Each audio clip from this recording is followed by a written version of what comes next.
Nah, jadi Bung Toel gimana tuh kalau misalnya tidak sesuai target?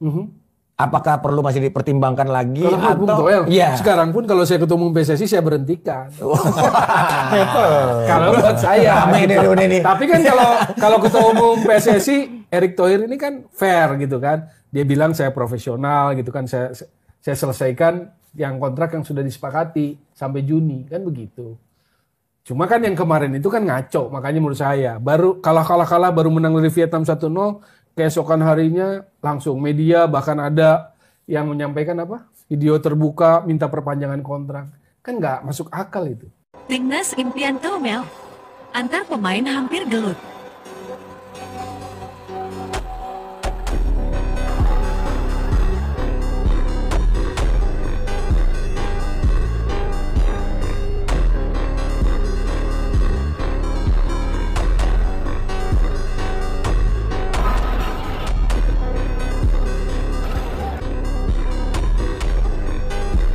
Kembali ke pertandingan saudara-saudara, mampu ditepis. Counter attack, coba berlari cepat. Kerahkan semua tenaga, harta, tahta, dan sertifikat tanah. Dibayang-bayangi oleh pemain dengan napas Senin Kamis, cuma Sabtu libur. Tak mampu mengejar, pemain ini telah jago dalam bidang lari dari kenyataan, lari dari tanggung jawab. Apa akhir dari serangan balik ini? Balikin aja ke orang tuanya.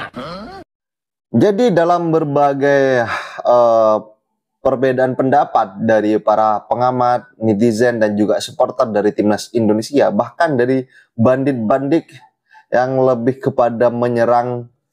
Kritikannya adalah saat ini bukan hanya soal menganalisa, tetapi lebih kepada menyerang. Jadi, mari kita sebagai pemain ke-12, supporter Timnas Indonesia, yang memang betul-betul cinta kepada Timnas Indonesia, mari kita satu komando lah. Karena apapun yang dilakukan oleh Bapak Erick Thohir itu adalah hal yang tepat. Karena berbicara pengalaman soal sepak bola, Bapak Erick Thohir sudah pengalamannya soal di beberapa postingan beliau dikatakan dalam statementnya bahwa narasinya mengatakan mimpi kita menuju ke level internasional, khususnya Piala Dunia. Ini seolah-olah tamparan keras kepada pengkritik dan pembenci Timnas Indonesia. Oke, sahabat Garuda, mari kita simak bersama dan tanggapan kalian silakan ditulis di kolom komentar. Kalau kita mau bicara tentang sepak bola, itu kan maksudnya dalam sisi lain secara analisis bagaimana PSSI, bagaimana Pak Erick Thohir itu memanjakan Sinteyong. Dimanjakan? Ya dalam tanda kutip saya menggunakan istilah sangat dimanjakan. Uang atau apa deh? Ya perlakuan, fasilitas, support, ya kalau memang dia hebat kenapa enggak? Bukan soal hebat, yang justru harus menunjukkan hebat tuh pelatihnya dulu. Tapi kalau kita bandingkan dengan pelatih-pelatih tim nasional sebelumnya, itu belum pernah ada yang dapat fasilitas sehebat Sinteyong. Naturalisasi misalnya. Kan nggak ada yang sebanyak ini. Menurut Anda? Piye, well Toel, iki manut karepmu lho, well full lokal timnas 3 sama lawan Laos, well Toel. Laos, rempah-rempah lho, well Toel, very good, very well, jancuk. Sopo well pemain Laos sing jago, gak ono cuk, mek iki tok iki kaptene koyo Hendra Mafia pentol tok well sing tak ngerti well. Iki strategine timnas iki mek bondo lemparan ke daleme Arhan sampai tangane Arhan pedot. Arhan tadi Agus Bontong. Yo gak iso nek full lokal. Hah? Kalau Bang Toel ini kan, ya dia komentator. Ya kan, dia komentator gitu loh. Dia hanya komentator gitu loh. Kalau saya kan tahu, saya pelaku di lapangan kan gitu. Dia mau komentator apa orang, ya itu urusan dia aja Bang. Kan begitu Bang. Iya, tapi kan seorang komentator ini kan ketika dikasih main bola, ketika disuruh tendang bola, ya belum tentu bisa sempurna kan begitu. Soalnya kan dia bukan pelaku. Nah beda kalau komentator yang lain. Kayak gitu. Kalau orang mengkritik dia itu adalah seorang pemain, dia seorang pelaku, nah itu baru saya agak sedikit, gitu loh Mas. Tapi kalau cuman dia bukan pelaku tapi dia mengkritik, ya untuk apa juga kan kita berdebat juga nggak mungkin. Kalau kita sama-sama pemain, sama-sama pelaku ini kan tahu gitu loh, kemauan kita sama-sama apa. Saya kalau kritik-kritik membangun ya, tapi kalau sudah kritik terlalu banyak ke dalam, ya buktinya kan timnas kita udah bagus nih. Ya maaf ya, untuk yang ya, teman-teman yang lain jadi komentator ya bukan berarti ini ya, tapi ya setidaknya nggak usah terlalu masuk ke dalam lah, gitu loh. Karena kita tahu loh, Sintayong ini kan pelaku, apa ya namanya, dia seorang mantan pemain timnas, ya, melatih Korsel juga, ya bukan pelatih kaleng-kaleng sebenarnya. Ya itulah saya bilang, kalau kita mau komentatornya, wah ini oke nggak jadi masalah kekurangannya di sini, nanti kan dibenahi sama pelatih. Tapi kan kalau sudah masuk ke dalam ini, menganalisis ini, bla bla, waduh, ketika kiper ini dipanggil terus dianalisis ini kenapa nggak dipanggil, waduh. Memang sih ada, wah, kok saya nggak dipanggil-panggil timnas gitu. Ada beberapa lah ya kan. Tapi ya namanya selera pelatih itu kan beda gitu loh. Ya kan, tapi kita nggak usah ngeluh, kita berusaha lagi aja gitu loh. Istilahnya kalau kita jatuh kita bangun lagi, kan begitu. Ya sama seperti saya di timnas. Kalau saya mau marah, mau apa ya, mungkin semua marah mungkin ya. Lu bayangin coba, dari 2005 sampai 2011, saya nggak pernah main. Saya hanya main di uji coba terus. Ya, tapi ketika saya dikasih kesempatan di Piala Dunia 2012, saya buktikan kalau saya juga bisa gitu loh. Padahal saya di klub main terus loh.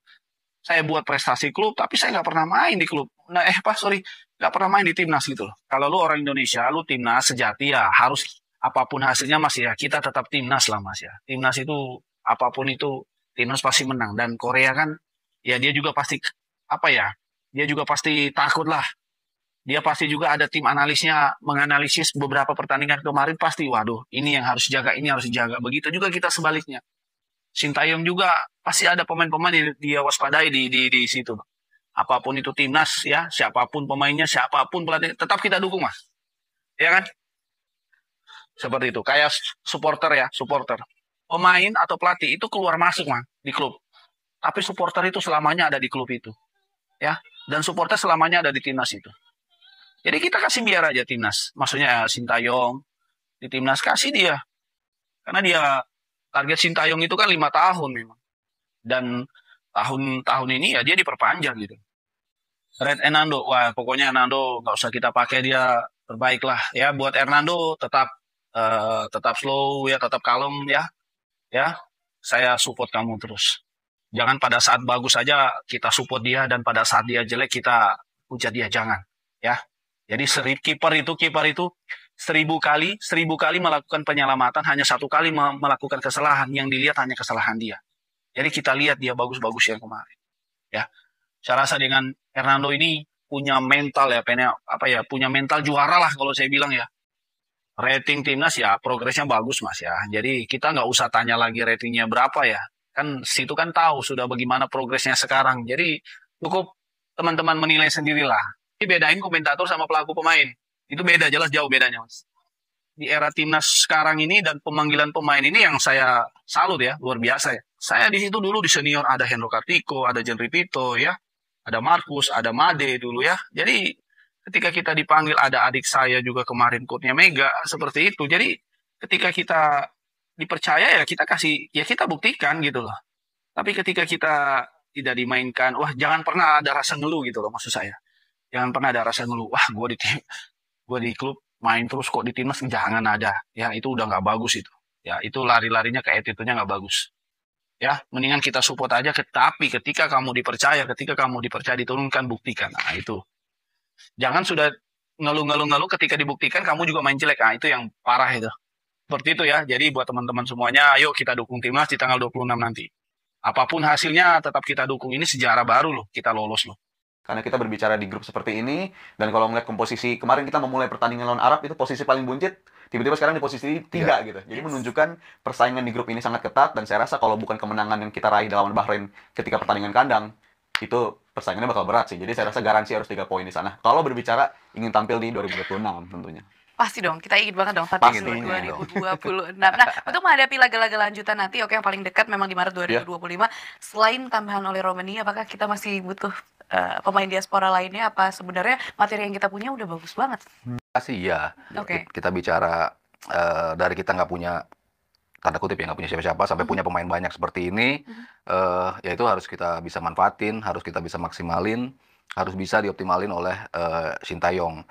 Kalau kita bicara kekurangan, yang pasti Justin Hubner nggak bisa main ya. Mungkin itu salah satu kendala di mana Hubner kemarin mendapatkan 2 kartu kuning, sehingga menjadi kartu merah, sehingga dia pasti absen di laga melawan Australia. Artinya kan kita butuh 1 pemain lagi di lini pertahanan dari 3 CB itu. Yang pasti Jaitzes ada di situ, yang pasti Rizky Ridho ada di situ. 1 lagi bisa Kevin Dix bisa main di situ, bisa Mads Hilgers bisa tampil di posisi itu. Jadi ya penggantinya Hubner, paling nggak kita punya 2 pemain yang secara kualitas mungkin setara ya dengan Justin Hubner. Kalau kita bicara pengalaman, ya mungkin Hilhurst lebih berpengalaman dibanding Hubner. Kita bicara Dix juga lebih berpengalaman dibanding Hubner. Tapi kita bicara chemistry kan. Lini belakang kan kita selalu butuh chemistry. Tidak mudah untuk bermain dengan 3 back, butuh chemistry yang begitu kuat, butuh koordinasi yang begitu rapat, bagaimana kita harus bermain selalu solid sebagai sebuah unit, bagaimana kita kalau tertarik backnya siapa yang harus nutup, itu segala macamnya itu butuh koordinasi yang luar biasa dan juga komunikasi. Jadi ya nggak ada Justin Hubner, mungkin itu menjadi salah satu hal yang harus diadres dulu nih sama Sintayong, siapa yang layak menjadi salah satu personil dari 3 back di lini belakang. Lalu tadi Rizal sempat bilang apa yang harus bisa dimanfaatin atau dimaksimalin selain ya tadi koordinasi lini belakang, ya jelas transisi ya. Karena kita punya momen transisi yang cukup beragam, cukup banyak, tapi sangat sulit untuk bisa memaksimalkannya. Kita udah halfway menuju garis tengah, masuk ke sepertiga terakhir dalam kondisi kadang-kadang 3 lawan 2, kadang-kadang 3 lawan 3, dalam kondisi yang kalau Liverpool gol ya. Idealnya gol. Idealnya tuh menjadi end produknya menjadi gol gitu. Tapi masih belum sempurna koordinasinya, terutama siapa yang harus ngelebar, siapa yang harus nanti dioper, nanti umpannya dibalikin seperti apa, itu eksekusinya itu belum sempurna semua. Yang selalu saya bilang adalah mau main 3-4-3, mau main 3-5-2, mau main 4-4-2, itu semuanya terserah Sintayong, tapi yang penting kan eksekusinya. Di atas lapangan seperti apa, eksekusi dalam transisi menyerang ke bertahan, eksekusi bagaimana kita dari bertahan untuk menyerang, itu yang harus betul-betul udah menjadi firm, udah menjadi hal yang harus bisa dimaksimalin oleh semua pemain kita. Iya, kalau berbicara dari segi Ole Romani ya jelas kemungkinan dia bakal datang lah di tahun 2025 nanti, dan itu akan menjadi additional atau penambahan untuk skuad kita yang sifatnya positif banget. Tapi apakah selain nama Ole Romani perlu kita lakukan lagi proses-proses seperti itu? Saya rasa manfaatin aja yang ada dulu nih. Karena dengan skuad yang ada pun, karena sebelum betul-betul deal, sebelum belum ada DSP baru kita bisa DSP itu kan? Kalau belum ada ya masih sulit juga kan kita masih meraba-raba juga. Dan kalau ngomongin itu kan juga masih banyak pemain yang belum pernah kita lihat secara waktunya lebih gitu kan. Kayak Eleanor Reinders, kita belum lihat dia secara maksimal bersama timnas Indonesia ini. Abis itu sama Miss Hilders, malah lebih banyak kita nonton dia di Twente kan ketimbang bersama timnas sejauh ini. Jadi jelas kita masih menantikan peran dia yang lebih maksimal lagi bersama timnas Indonesia. Dan kalau dari segi squad,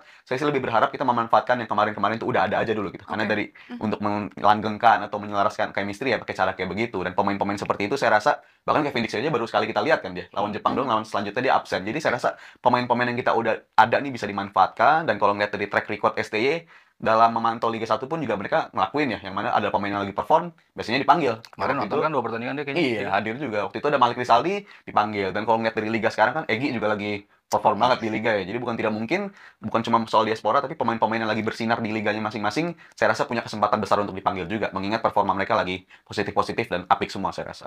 Oke, nantinya selain kualifikasi Piala Dunia 2026, nanti kan Indonesia juga akan mengikuti multi-event terbesar di Asia Tenggara, yaitu SEA Games 2025. Nah, memang kan timnas ini memegang title sebagai juara bertahan di SEA Games ya. Tapi kalau kita lihat komposisi dan squad AFF yang kemarin diproyeksikan bisa menjadi squad di SEA Games nanti, apakah kita masih optimis sih dengan squad yang kemarin ya di AFF? Ini kan kita belum tahu ya nanti pelatihnya siapa ya. Bisa Indra Syafri, bisa juga Sintayong. Kalau kita bicara Indra Syafri, kan dia kemarin mungkin gak di AFF karena mempersiapkan juga di Piala Asia U20 kan, dia menjadi pelatihnya di situ. Sementara untuk SEA Games kemarin kan kita juara bersama Indra Syafri gitu. Sementara ketika persiapan AFF adalah mencari backbone dan mencari regenerasi untuk membangun squad di SEA Games. Artinya bisa juga Sintayong yang menjadi pelatih di SEA Games ya. Menjadi penting karena kita setelah lama kita nggak pernah mendapatkan emas, terakhir tahun 1991, lalu kita mendapatkan emas kemarin, artinya ini kan something yang mungkin dianggap penting. Entah itu oleh KOI, entah itu oleh PSSI untuk menjadi kembali menjadi juara di SEA Games. Kalau nanti yang memegang Sintayong, artinya dia udah punya backbone, udah punya pandangan siapa-siapa saja yang bakal menjadi personil dari tim SEA Games kita untuk 2025 nanti. Kalau kita based on Piala AFF, ya terus terang beberapa pemain sebetulnya masuk kriteria ya untuk menjadi starter di tim. Mau itu kita bicara U22, kita mau bicara U23.